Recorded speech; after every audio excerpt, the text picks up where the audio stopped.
আপনারা ইতিমধ্যে জানেন, সকলে জেনেছেন কিনা আমি জানি না, যারা আমার যুবক ভাই আছে বিশেষ করে তারা জেনেছেন ইতিমধ্যেই সোশ্যাল মিডিয়ার মাধ্যমে পুরো বাংলাদেশ ব্যাপী পুরো বিশ্বব্যাপী ছড়িয়ে পড়েছে যে গতকাল ঢাকা বিশ্ববিদ্যালয়, কোথায় বলেন, খুব খেয়াল করেন, গতকাল ঢাকা বিশ্ববিদ্যালয় কিছু ছাত্র একজন আমার সেই তুফাজ্জল ভাই সে ভারসাম্যহীন একজন মানুষ, অর্থাৎ মাঝে মধ্যে ভালো থাকে, মাঝে মধ্যে সে পাগল, সে বুঝে না তার 2015 সালে তার বাবা মারা যায়, 2019 সালে তার মা মারা যায়, 2023 সালে তার ভাই মারা যায়, এইভাবে 2024 সালে সে ভাত খেয়ে তাকে আনিয়ে তাকে মৃত্যুটা কেমন নির্মম ছিল রে ভাই, তাকে মারবে তাদের আগের থেকে প্ল্যান, তাকে আনার পরে তাকে চেয়ারের টেবিলে বসাইছে, খানা দিছে,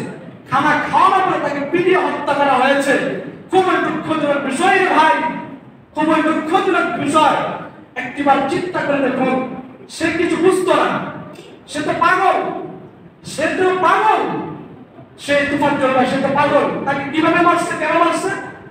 তাকে সন্দেহ করে সে মারছে কিছু ছেলে, কলেজের ছাত্র, মানে ঢাকা বিশ্ববিদ্যালয়ের ছাত্র, তারা কিছু মোবাইল রেখে খেলা করতেছে, সে হলের পাশ দিয়ে ঘুরতেছে, ওইখান থেকে মোবাইল চুরি হয়ে যায়, তাকে সন্দেহবশত ধরছে, ভাবছে এই চুরি করছে, এই চুরি করা তাকে সন্দেহ ধরে তাকে আনছে, তাদের হলরুমে বসিয়ে খানা দিছে, খানা খাওয়াইছে, এরপরে যেভাবে তাকে মারছে, যেভাবে তাকে হত্যা করছে রে ভাই, বিশ্বাস করেন আল্লাহর কসম বিল্লাহি, আমি যখন ভিডিওতে দেখছি সাথে আমার মাথা রক্ত, আমি কিছু রক্ত দেখলে, আমি গরু রক্ত দেখলে মাথা ব্যথা করে না, আমার তো হালাল না, পক্ষান্তরে মানুষের অ্যাক্সিডেন্ট, মানুষের রক্ত দেখে আমার মাথা ঘুরে যায়।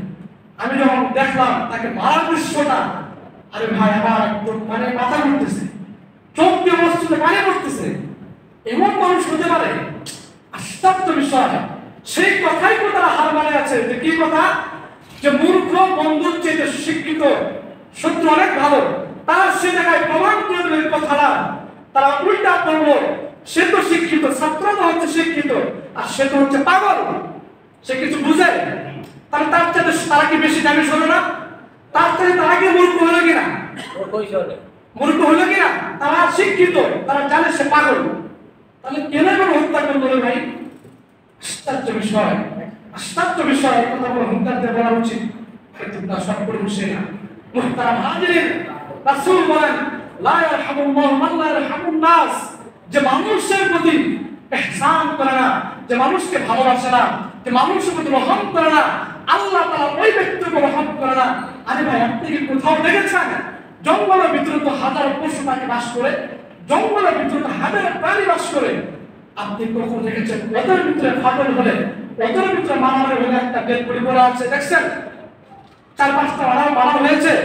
তাহলে কেন ভাই, কেন বুঝতে চান না? একটা দুটা কথায় কেন ঝামেলা হচ্ছে? এক এলাকা ওই এলাকা, এইভাবে তারা সাথে মারা করে ফেলেন। আরে ভাই, চিন্তার বিষয়। রাসূল বলেন যে ব্যক্তি অন্যায় করে একজন মুসলমান আরেকজন মুসলমানকে হত্যা করলো, সে কুফরি করলো। কি করলো? কুফরি গুনাহ। সে তওবা না করা পর্যন্ত আল্লাহ মাফ করে না। চিন্তা করার বিষয়। সে তুফাজ্জল ভাইকে তারা এমন ভাবে নির্মমভাবে হত্যা করেছে, পৃথিবীর ইতিহাসে যা পুরা ইতিহাস হয়ে থাকবে।